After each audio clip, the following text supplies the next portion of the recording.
ट्रांसपेरेबिलिटी और बढ़ गई है। तो ये एक इम्पॉर्टेंट माइलस्टोन है।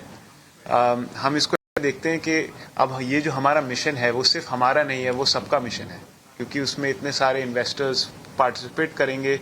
बट उसके साथ रिस्पॉन्सिबिलिटी बढ़ गई है to basically have high levels of transparency, governance, to make the right decision every single time। तो हम इसको वैसे ही देखते हैं कि ये काफी इंपॉर्टेंट माइलस्टोन है, बट डेस्टिनेशन नहीं। बिल्कुल, आपने रिस्पॉन्सिबिलिटी की बात करी, कॉर्पोरेट गवर्नेंस की बात करी। पिछले साल की अगर हम बात करें तो 1000 करोड़ का एक हिट लिया था आपने पिछले जो फाइनेंशियल ईयर में। हम ये जानना चाहते हैं कि उससे आपकी लर्निंग क्या है और आगे जाके इस तरीके के इशू नहीं होगा, उसके लिए कंपनी ने क्या तैयारी की है?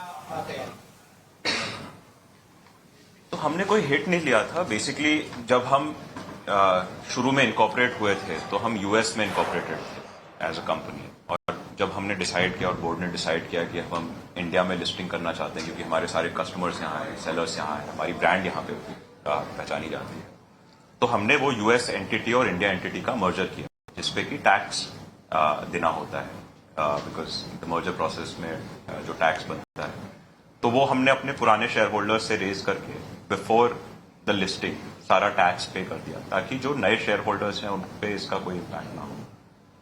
And that's a normal corporate governance और corporate procedure that happens. One of एक आखिरी सवाल मैं आपसे समझना चाहूंगा कि अगर हम प्रायोरिटीज की बात करें तो टॉप 3 प्रायोरिटीज कंपनी की क्या रहेंगी?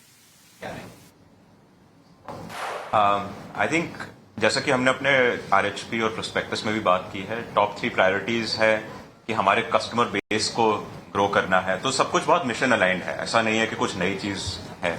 हमें अपने कस्टमर्स को ग्रो करना है, अपने सेलर्स को ग्रो करना है, अपने लॉजिस्टिक्स इकोसिस्टम को ग्रो करना है ताकि अफोर्डेबिलिटी बढ़ा सकें, और अपना जो टेक प्लेटफॉर्म है उसको हम और बेहतर करना चाहते हैं with the use of AI. तो अभी फोकस यही रहेगा, और बहुत कुछ है इसमें ही करने को। तो मीशो के मैनेजमेंट से दमदार लिस्टिंग के बाद हमारे सहयोगी अंकुर मिश्रा ने कुछ अहम सवाल किए, और हमारी नज़र भी लगातार बनी हुई है। हम आगे भी इस बारे में डिटेल्स आपको देते रहेंगे, लेकिन इन सब के बीच में फोकस